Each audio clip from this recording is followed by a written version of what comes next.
What's up, guys? So I got some packages in. The long-awaited 255 pump and secondary air pump block-off plate. So let's go ahead and unbox them.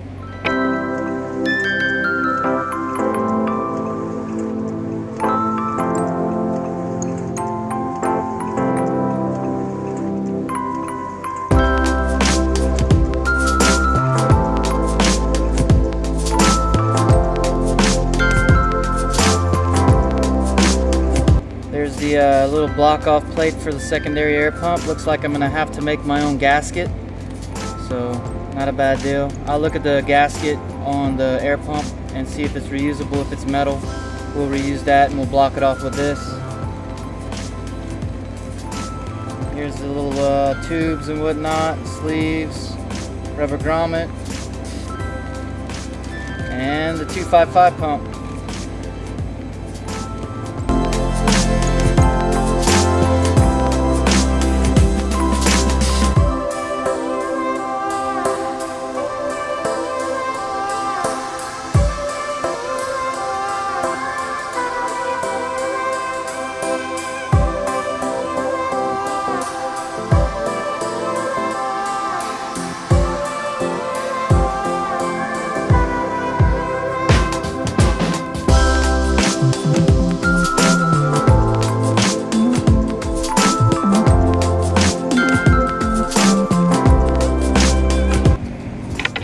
Deal, it's in there now. What's up, guys? Where I left off in the shop the other day was I unboxed the fuel pump and the block off plate right there, and now I got with the guy who does the DME reflashing, and I got him paid. I got the address, so now I have to undo the DME, get it boxed up and get it shipped out to the guy so he can get it back to me this week. So that is good. We'll get that fuel pump in, and we'll be waiting on this to happen. In the meanwhile, I'll be finishing other stuff up, so when I get that DME in, we can go ahead and try to start her for the first time. So we'll go ahead now and undo the DME.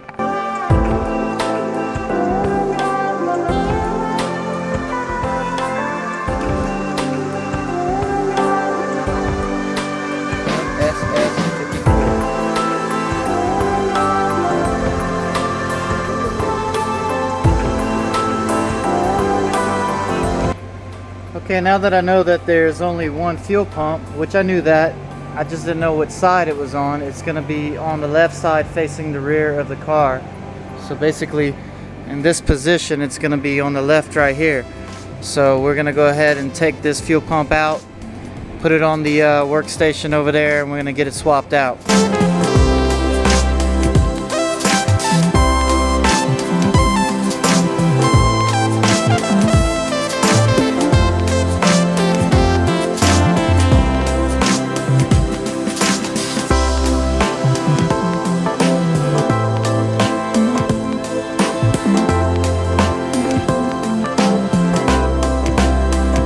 Looks like I gotta unbolt the feed line, undo this connector, and that's about it.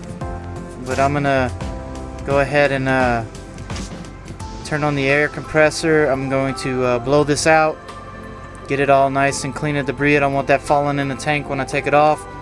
So get back to you here in a minute.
was doing some research, and looks like aftermarket ones like Radium or whatnot has a sleeve that mounts on the 255 pump.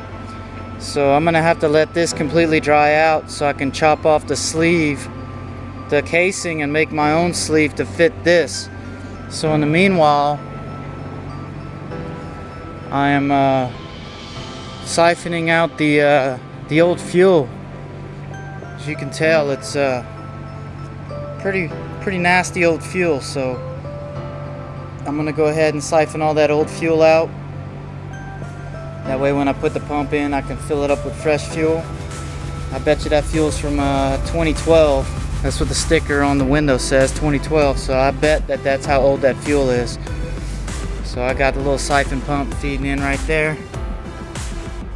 And I'm just gonna let it do its work and keep siphoning out the fuel until I get it all out. And I'm gonna have to let that pump, all the fuel in that pump dry out. That way I can take my Dremel tool to it, and I plan on just taking Dremel and slicing the sleeve, try to peel the sleeve off. That way I can make my own holder for the pump, and then it can mount in the brackets and mount back in the assembly. So that's the best idea I could come up with. So that's what I'm gonna do.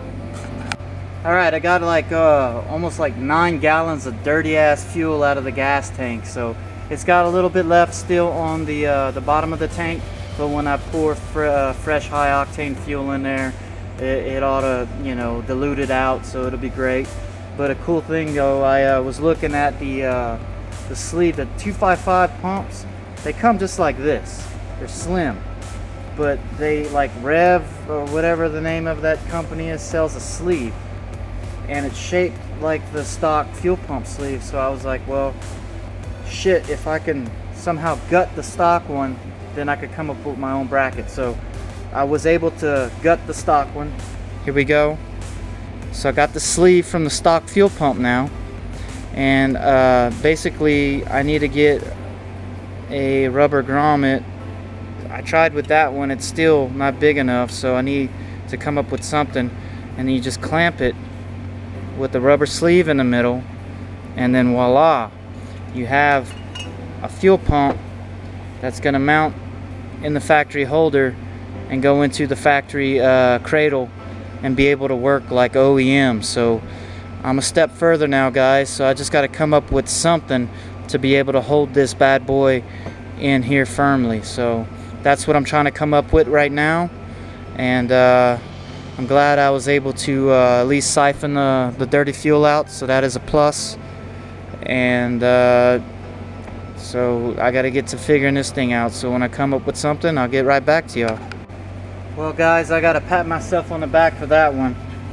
I got her in, and what I did was I took that rubber sleeve and I cut the bottom piece off of it so it can slide up, and then what I did from there was I cut a fuel line into little pieces like this, 3 of these, and then I stuffed it in between the sleeve to make it expand.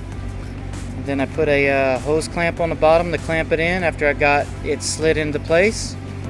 So everything now is like a factory pump.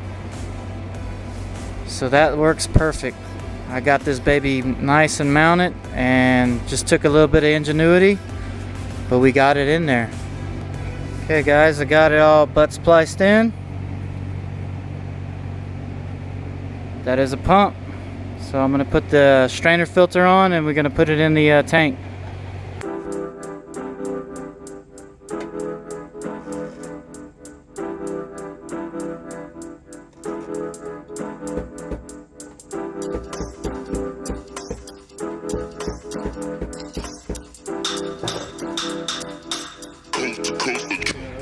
Okay, so the gasket actually fits in between the ring, and that was what was holding me back from sealing it. So the gasket had to slide in between the outer ring, and then it was able to slide in, and then I was able to tighten it down. So now I'm going to put the connector on it, and that is it. Okay guys, so we got a lot done in the little bit of time that I've been working on it in between. Took the time this afternoon to come in and do that fuel pump, and for a second there I thought I was going to be hung up on that casing, because the 255 pump, as you saw earlier, was a little slim, so we figured that out. That's good to go. I'm so excited I figured that out. Now I have it all covered up back there, and that is good to go. I have the DME sent out, so that'll be all reflashed, and all the security protocols and everything will be deleted off of it. So just turn the key on and should crank up. Out of the DME, I did delete the rear O2 sensors, the EWS for the key signature, and also the secondary air pump, since I deleted it. So also he's doing the RPM lights on it. He's going to program that in on the gauges so they light up and tell you where to shift. And also it's going to stay in sport mode until the DCS, the traction control, kicks in, and then it'll turn off. I decided to go with it that way because it's race car, might as well be in sport mode. I don't have to mess with the wiring. It's that way. Later on I could decode it if I want to go back to a regular switch. That's not a big deal. But all in all, he gave me a good price on that, so I had to jump on that. But now funds are a little bit low. Still got to come up with oil cooler, expansion tank with the line that runs up here. Still got to get another water pump and thermostat and the gaskets associated with that. So once I have all that, then I can put the front end on it. And I still got to figure something out with the headlights, because my headlight cases are broken. I'll see if I can get them to work. If not, then I'll have to end up spending some more damn money on some headlights. So these are the HID from the factory. I don't know if I can convert back to regular lights. I wish I could. I have to figure that out. If I can, I will. But we still have to get suspension components, because the suspension's junk on this car. And the brakes, I don't know how good these brakes are going to hold up. I can buy M3 calipers for a fair price. That's what I plan to do. But if I do that, I'm pretty sure I got to swap to M3 rotors as well to make it all fit. And we still have to get the drive shaft custom made for this application. So that is where we're at. That is what we're up against. We still have to delete a couple things off the harness, like the fog lights here and here. And also I found the connector right here off this chassis that fits in for this coolant temp sensor. So that's good. Plug that in later. Still got a couple of odds and ends left to do, like on evap and stuff like that. I'm still waiting on the bypass hose so I can finish that. But it is moving along pretty good. We're at a good pace. Before you know it, this thing will be together and we'll be rocking and rolling down the street, and I can't wait. So cool deal. Cross our fingers. Let's hope we don't have any electrical gremlins when we do start it. But I've been as thorough as I could be, making sure I cover every angle of the car. But you never know these things until you do crank it. So right, well, I'm gonna go ahead and end the video now. Thank you guys for watching. Go ahead, like, comment, subscribe, and I'll see you guys on the next episode.